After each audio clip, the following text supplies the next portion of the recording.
So the Christmas story is about the birth of a baby. It is the story about love being born into a dark world, a world that is trapped in a lot of fear. Whew, good thing that was 2,000 years ago, huh?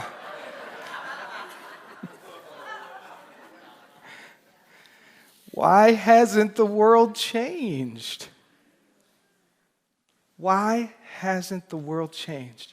If this great Savior, Emmanuel, Prince of Peace, King of Kings, bringer of the light, was given to us to change this, what went wrong? Whose fault is this? I know it's not mine. And I know it's not yours. Don't worry, we're together. We think the same way. It's not ours. But we have to find someone. Probably those Protestants, right? Or those Catholics. Or those Jews. Or the Muslims. I don't know anything about them. It must be their fault. The mind divides the Republicans, the Democrats. No, it's the independents. Looking for someone to blame. I do believe, I really fully believe that Jesus, our brother, our friend, however you refer to this presence, I believe that this soul incarnated when this soul came into form, bringing a consciousness that if it was not already fully evolved, it was close enough so that in a very quick amount of time through his childhood, he could evolve and fully awaken to a consciousness where love was always leading. Love was always there. In the times when people needed compassion, in the times when people needed a little kick in the pants to get up and walk, in the times when people veered too far off and needed to be brought into alignment, there was always the undeniable guiding power of love. And this wasn't the reason he was successful, I believe, not because it was some source or some extra supply that he had access to that nobody else did. It's just that he knew himself as this love. But there was more than that. He didn't just know himself as this love. He also knew that he could be, if he fully allowed himself to be, the channel for a love that is greater than even him. This is when he says, it is not I that does the work, but it is the Father where? Within. So even as he was fully aware of his magnificence of love and walked and talked in it and gave it generously everywhere he went, he remained humble. I mean, he could have been pretty arrogant, people, let's face it. He could do some tricks. But he remained ever aware of what was actually doing the work. So there's this weird thing of you're the vessel for it, you are it. It flows through you greater than you are, and yet it is who you are. It's sort of this odd thing that you just have to allow to happen. And when it does, and all of you have had this happen, where you realize something greater moved through you. And yet it was you, and yet it's like, I didn't cause it. There's this weird thing. And that space is the beautiful space that we pray for, that we meditate to be in, and that allows us to be consumed by this love, but not dissolved in it. This is the love that I'm talking about. This presence and power is what is needed and wanted. But here's the difference, and here's the deal, and this is what I really believe Jesus did teach. And this is why over 2,000 years later, you ain't getting it. Is because what he was really saying was that the world that you're seeing is the world that's inside of you. The love that you're seeing me do is the love that's inside of you. Oh, way too big to comprehend. He's the guy. Much easier to point. Much easier to point at the power of God flowing through that guy, and much easier to point to the pain and the suffering of those bad people over there. Much easier to project. But the world remains this projection of pain and suffering, and the message of Jesus, for many, if I may, no judgment against the people, but remains superficial. It remains like just tapping it as opposed to going to the depth of it. And it is in the depth of the teaching where the transformation happens. It's actually not riding the waves of the ocean, but getting to the deep stillness of the ocean where the revelations and the awakening happens. So the pain and the suffering I see begins and ends with me. I promise this will be a happy Christmas talk. I will get you there. But let us start here. The pain and suffering I see begins and ends with me.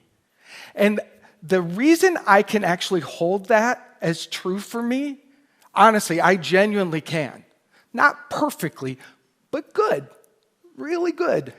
The reason I can hold that is because somehow, through the work I've done, through the revelations, through my journeys in India, through my sitting and meditation, for all the things I've done over the years, is something woke up in me that said, there is no blame. I don't feel guilty for that. I don't even feel wrong for that, truth be told. I do feel responsible. But responsible is an elevated state of consciousness that the spiritual seeker must become. Responsible means I'm able to respond. I'm actually able to do something about it. If you're guilty or wrong or in the blame and shame game, you can't do anything about it. You're just recycling it. You're just recycling. So when I say this is me, I say it in acceptance. And I say it like the same way that I describe Jesus as this vessel that is love and yet a greater love flew. This is me and yet something greater pain body exists in all of humanity. And I can just take responsibility for my viewing and my participation and my part from the place of love. From the place of love. Because love will show you what is yours to do. You know that. Love will show you, if you really pray and you really listen, love will show you your part in the conflict that you're having. Love will show you why your part of your marriage is not working. Love will show you what to say and do and be. And you'll have this, oh my gosh, what I've been judging, oh my gosh, I do it. I do that. I've said this before, and I'll say it again right now. It's fascinating to me how people will complain about other people, what they're doing, what they don't like about them. And in my head, I'm thinking, you flip and do that all the time. But there's this denial wall where we literally can't see. We can't see. If we said, you do that all the time, did you know that? No, I don't. Do you feel that defense? Defense is the first act of war. Defense is the first act of war. And where does defense happen? In my mind. I've said this often too, and I know you're like me. Do you ever find yourself driving down the road or walking down the street fighting with somebody, but nobody's there? The crazy mind. Even if there's not anything happening, you will make war. You will create suffering. Let me say this better. The mind will create suffering, and then it will attach onto you, and you'll think it's you. All the while, this is what's happening. And this is why when we say the pain and suffering I see begins and ends with me, is that we back it up with love. We back it up with love. We back it up with love. We back it up with love. And then we go, oh. And you don't feel bad about it. You just feel a strong desire to do it differently and to be different and to notice and to observe and to catch yourself. This is what love begins to do for us. All the great saints and sages, if you really look in the heart of their teaching, this is what they're talking about. Mahatma Gandhi said, "We but mirror the world. All the tendencies present in the outer world are to be found in the world of our body." If we could change ourselves, the tendencies in the world would also change. As a man changes his own nature, so does the attitude of the world change towards him. This is the divine mystery supreme. This is the divine mystery supreme. A wonderful thing it is, and the source of our happiness. We need not wait to see what others do. That's the whole thing. This is the whole game. But we play the game differently when you first establish yourself as the love of God. When that is the place from which this game is played, now everything begins to change. Not your patterns immediately, usually, by the way. So you still do silly things. You still say things you regret, but you get a little faster to apologizing. You get a little faster to getting to the right place. This is how the message of a baby that was born over 2,000 years ago can actually, possibly be fulfilled today. And that's how we practice Advent here at Unity, which is why I love this place. Because we say, I am the one. And you are the one that the light of Christ is being rebirthed in. That's what this holiday gives us, an opportunity to celebrate and do all these wonderful things, but it really gives us the opportunity to rebirth yet again the awakening of the Christ. And where's this Christ born in the story? In a manger, in a dark place, where no one knows and no one sees. And that's inside of you too, that dark spot that you keep hidden and ashamed of and afraid of. That's the very place where the Christ light will awaken and come alive inside of you. So, that wonderful reading from 1 Corinthians, the first line, love is patient, love is kind. It does not envy, it does not boast, it is not proud. Well, there's our first challenge. Or 3 challenges. But let us land on the third. Pride. I don't think we take enough time to recognize when pride has us. Pride shuts us down. Because love says, be vulnerable here. Love says, let your heart be seen. Put your pain body out. Let people see it. Walk with your heart on your sleeve. Be willing to be heartbroken. That's what love says. But pride says, zip it up, protect, everything's fine. Pride blocks us from receiving help. Pride blocks us from from being broken. Pride blocks us from connecting. And you can't love if you don't connect. So literally, pride shuts down all the systems. I have a very specific story of this. It's very personal, but it's very important. For me, my parents were getting divorced, and my mother was very hurt. My father had had an affair, and so there's a lot of pain in the family system. And so I heard about this years later, by the way, when I was sitting with her. I was in my late 30s, and I'm sitting with her trying to figure out, I'm like, this money is not working. What is the problem here? And my dad does very, very well, so what is going on here?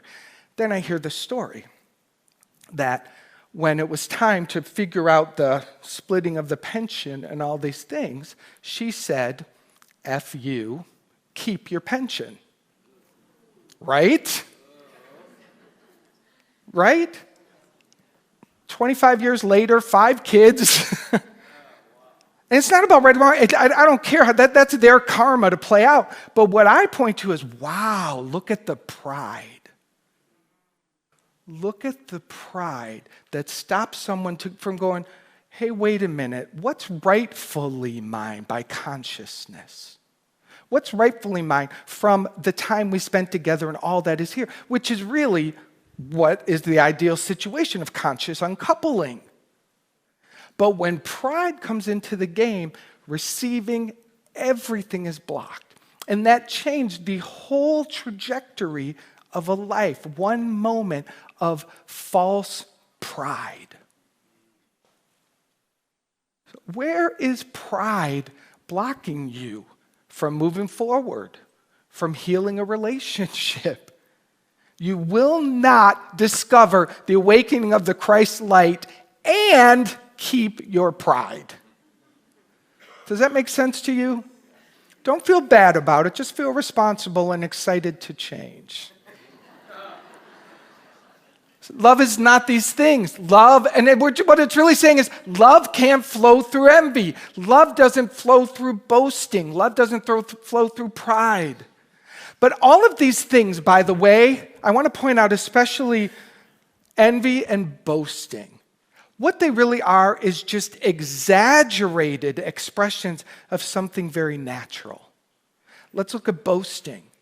If you bring boasting down a little bit to a natural state of being, you have a right to feel good about who you are and what you're doing and what you're about. And there will be times when you go, I did that. I contributed that. See, a lot of people flip it over and go too far. Play small, don't take credit, don't all this stuff. And you go to the opposite extreme. So in the middle of boasting and putting yourself under the table like you don't even exist, there's got to be a place. In the middle where you feel good and strong and you can own the gifts and talents that flow through you. And you can say, that's what I did, and feel wonderful about it, but not make it who you are or need the world to say something back to you. See, that's where it becomes boasting, when you need the world to make you feel okay. That's why it's painful. And that's where love doesn't exist, right? And then, what's our other one? Envy. You can go back for a second. Envy. If you shrink envy down, there's something that you genuinely want. There's a desire of your heart that you want to be, that you want to have, that you want to experience. But you're denying it, not letting yourself even have the gifts, not letting yourself have it at all. And so it explodes out and you see that other person that's doing what you're not allowing yourself to do. And then you envy them and you project all this stuff onto them. So envy can be a waste show if you go, oh, there's envy here. Back it up, back it up, back it up, back it up. What am I wanting? What are they doing that must exist inside of me? Because if what they're doing doesn't, I don't know why I just did that. Never mind. What they're doing must exist inside of you, because otherwise it wouldn't even trigger you. I don't envy doctors at all. I'm grateful for them. I want really good ones around me, but I don't envy them. I don't have any desire to do what they do because it doesn't live in me as something to do. Does that make sense to you? So never judge yourself for feeling envy. Never judge yourself for feeling that desire to boast. Just breathe. That's the moment to breathe and say, shrink this in me, God, and let me see what's here for me. Because there's something here that's really wonderful. The next part, it does not dishonor others. It is not self-seeking. It is not easily angered. It keeps no records of wrongs. I would like that to go, wah, wah. Just the last sentence. Although I know nobody here keeps any records of wrongs, right? That one is super important. It's super important to pay attention to because the mind is a scorekeeper. And because the mind is a scorekeeper, and usually the people that you love the most and hang out with the most, you've watched their every move, you know the ones you don't like. It's just that keeping score part. Love doesn't do that. And again, the problem is if you keep score on the people around you and on yourself, by the way, if you keep score on yourself, you can't love. So pay attention. You must do this. And what is the spiritual practice to make you free from this? The one of them I love the most, forgiveness. Forgiveness, forgiveness, forgiveness, and then more forgiveness. Edwin Gaines says, how do you know you have more forgiveness work to do? You're breathing. So everyone in this room, I think, is breathing. I know every one of us in this room could benefit through the almost constant practice. I ask that forgiveness set me free. I ask that forgiveness set me free. Is there someone in your life that you're keeping score around? This is your day. Today, in the middle of Advent season, before the awakening and the rebirth of the Christ light in you, you must lay that down. Don't do anything more than that. Just inside yourself, go to your car, find a spot on campus, do it, whatever. Find a place in a moment with you and your God and say, I am laying down the checklist and the scorekeeping on fill in the blank.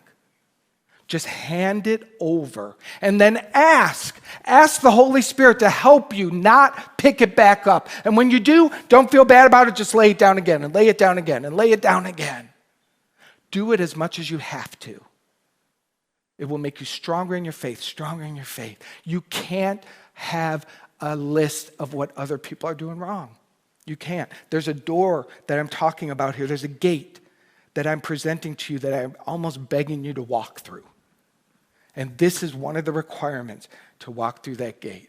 Again, don't feel bad about it. Just decide, I want to be done scorekeeping.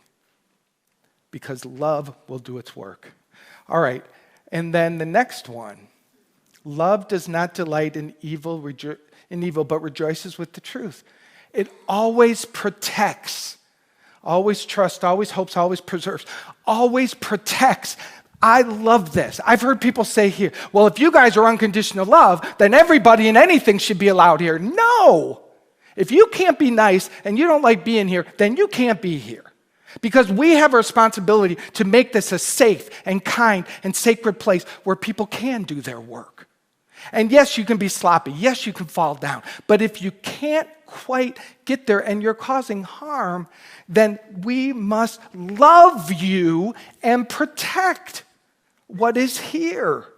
But not from a defensive, not from a fighting, from love. Love draws boundaries. Have you ever tried to release someone and release someone and release someone and they don't go and they don't go and they don't go? And then suddenly something finally clicks inside of you. And this time, you're connected to yourself. And this time, when you put a boundary down, it's for the love of yourself. And when you do that, you will be able to change the lock on the door. And you will be, no matter how flippin' hard it is, and it will be hard to say to a child who is using and they can't come in your house anymore, you will find the miraculous strength to do that.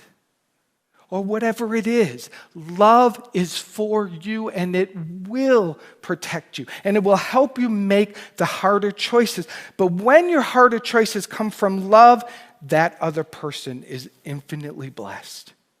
You aren't cursing them, you're helping them be on their path. And you're sending them with love. It's a whole other game. The exact same thing happening from a very different place. This love is a good thing, isn't it? It works. It works. And finally, love never fails. Love never fails. Now, I'm not talking about the egos-based love that we're looking for with people. I'm not talking about this kind of thing where people betray and lie and all this stuff. I'm not talking about that. I'm talking about the love of God first. In the Wave Mastery class Wednesday night, which all are welcome to join always, it's online, we talked about the idea that the very first and only relationship that we must establish deeper and deeper and deeper and deeper is the one with God, the one with love. And when that is established inside of you, that will not fail you. And then the next step is to establish that love in a relationship with yourself, because you will see that that's been broken 100,000 times from you. And that will all begin to heal. And so you've got to flow with the divine, a connection to yourself, and then the love to the world just goes outward. And now you're not paying attention to if it does or doesn't come back. Now you're not trapping people or making them the person that must give it back to you. Now you're becoming the place where love flows, and that's who Jesus was. Jesus didn't walk around going, okay, you all, I just gave you a crap load of love all day, and I'm not getting anything back. It didn't happen. Or if it did, they didn't write that down. But I really don't think it did. Because when you give love generously, first connected to the fountain of love, it's so much fun. And it doesn't fail. That's how love doesn't fail. But if the connection to the divine is shoddy at best, and the connection to yourself is shoddy at best, then you're out looking for people, places, and things to do the loving. Then you're just going to be singing somebody done me wrong song, right? So love never fails when we go to where it is. All right, and finally, the love that you're really seeking is your own. It is your own. And this is your homework, to look in the mirror, and I mean this. Every one of you, write this down, capture a picture, post it. I forgive you, I believe in you, I love you. How many times could you do this week? 1,000, please? They say that 10,000 hours makes an expert, I guess. 10,000 hours of anything makes you an expert. So do that 10,000 times this week. This is the key. This is the preparation for you to have a personal revelation of this birth of the Christ that is coming, the rebirth of the Christ, so that it can be something deeper for you as opposed to yet another holiday season that comes and goes. Will you play that with me? Okay, thank you, you front row. I got David and Patrick. We can do it. Will you do this with me? Yeah. Thank you. All right, let's move into some prayer. I'm going to ask our wonderful new prayer chaplains to stand if you're here in the room. If you were here last Sunday, we had a wonderful celebration of our prayer chaplains. And I stand on their shoulders as I speak this prayer. Your job is, if you're comfortable, open your hands, put your feet on the ground, lift your chin up a little bit so your heart is open, and receive. Because the prayer is where God flows here.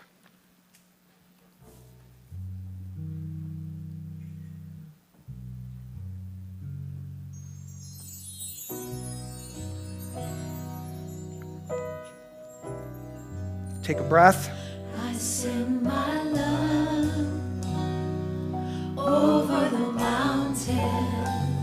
I send my love over the sea. I send my love into the heavens, and it returns to me.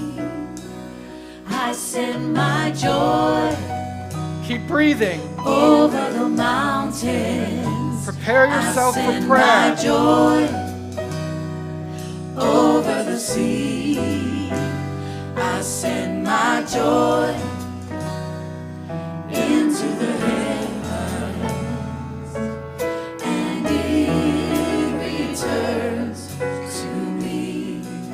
in this moment, I speak the name of God as perfect love, perfect love, perfect love. God as an unconditioned, ever-flowing, constant, never-failing love. A life force that is everywhere present, forming all of life, creating out of itself over and over and over generously, galaxies upon galaxies, beyond anything the human mind could possibly conceive. This expansive, never failing, perfect love, giving of itself. And that is who and what I am. God gave its life, and I am the expression of this life. I am that unconditioned love. I am that perfect presence. I am that healing power. And as it's true for me, it is of course true for every one of us here. We are the consciousness of the love of God right here and right now. Right now. And I know that this love is cutting the cords to every score-keeping that we've ever done, dissolving in now, bringing us into the present moment and setting us free. I know that this love is generously flowing in all directions, to all your relationships, to your bank account, to your work, to your creative expression. And this love, first and foremost, is established as a more powerful, anchored state of being within us all, here and now, connected to the divine, connected to ourselves, loving and forgiving and accepting ourselves. Inside of this, we can say, love, use us now. I send my love over the mountains. I send my peace over the seas. I send my peace into the heavens, and it returns to Sing me. With us, send your love. I send my love over the mountains. I send my love, come on, over the seas.